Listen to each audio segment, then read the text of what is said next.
আল্লাহর কাছে জিলহজ মাসের প্রথম 10 দিনের নেক আমল যত বেশি প্রিয়, অন্য কোনো আমল এত বেশি প্রিয় না। আল্লাহ পাক এরকম কিছু অকেশন সৃষ্টি করে দিয়েছে, এমন কিছু উৎসব আল্লাহ পাক সৃষ্টি করে দিয়েছেন যেখানে মানুষ আমল গুছিয়ে আবারও আল্লাহর পথে ফিরে আসতে পারে। আমার কথা কি বোঝা যাচ্ছে? ঠিক এরকমই একটা উৎসব হচ্ছে, একটা অকেশন হচ্ছে আমলের উৎসব, সেটা হলো এই জিলহজ মাসের প্রথম 10 দিন। এই জিলহজ মাসের প্রথম 10 দিন সম্পর্কে আল্লাহ পাক সূরা ফজরের মধ্যে শপথ করেছেন, ওয়াল ফাজরি, ফজরের কসম, ওয়া লায়ালিন আশর, এবং এই 10 রাতের কসম। এই 10 রাত বলতে এখানে জিলহজ মাসের এই 10 দিন এবং 10 রাতকে বোঝানো হয়।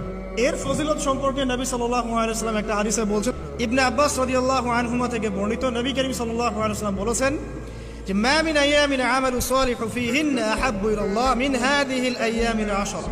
আল্লাহ পাকের কাছে এই 10 দিন অর্থাৎ জিলহজ মাসের প্রথম 10 দিনের নেক আমল যত বেশি প্রিয়, আল্লাহর কাছে জিলহজ মাসের প্রথম 10 দিনের নেক আমল যত বেশি প্রিয়, অন্য কোনো আমল এত বেশি প্রিয় না।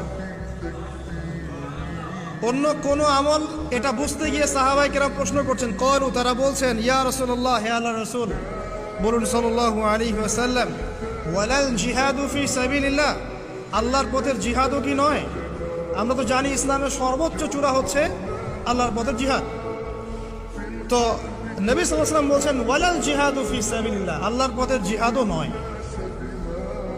আল্লাহর পথের জিহাদও নয়, ইল্লা, তবে ওই ব্যক্তির কথা ভিন্ন, রাজুলুন খারাজা বিনাফসিহি ওয়া মালিহি ফালাম ইয়ারজি মিন যালিকা বিশাই, কোন একজন ব্যক্তি যে তার জান এবং তার মাল নিয়ে আল্লাহর পথে বেরিয়ে গেছে, তারপরে কোনো কিছু নিয়ে সে ফিরে আসতে পারে নাই, মানে সে শহীদ হয়ে গেছে, এই ব্যক্তির কথা ভিন্ন। কিন্তু অন্য যে কোনো দিনের আমলের চাইতে এই 10 দিনের নেক আমল আল্লাহর কাছে সবচেয়ে বেশি প্রিয়। তাহলে আমরা বুঝতে পারলাম, আমরা যে 10 দিনে এখন বসবাস করছি, জিলহজ মাসের আজকে কয় তারিখ? 1 তারিখ। এই যে আল্লাহ পাক নিয়ামতের সাথে আমাদেরকে বাঁচিয়ে রেখেছেন, এই 10 দিন আমল করার সুযোগ দিয়েছেন, এই কৃতজ্ঞতা স্বীকার করে আমরা কিন্তু শেষ করতে পারবো না। পারবো না। প্রশ্ন হচ্ছে যে এই 10টা দিন আমরা কিভাবে কাজে লাগাতে পারি। আমি সেদিকেই যাবো ইনশাল্লাহ। তার আগে এই দিনগুলো সম্পর্কে আর কয়েকটা ফজিলতের হাদিস শুনিয়ে দিচ্ছি।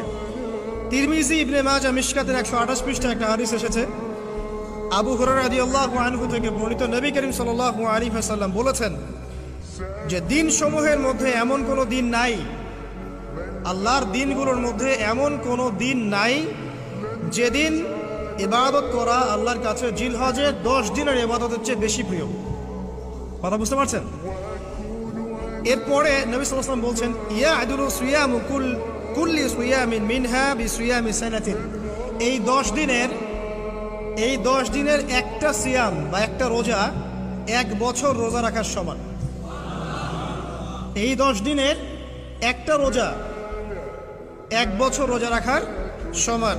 ওয়া কিয়ামু কুল্লি লাইলাতিন ফিহা বিকিয়ামি লাইলাতুল কদর, এবং এই 10 রাতের এক রাতের কিয়াম লাইলাতুল কদরের কিয়ামের সমান।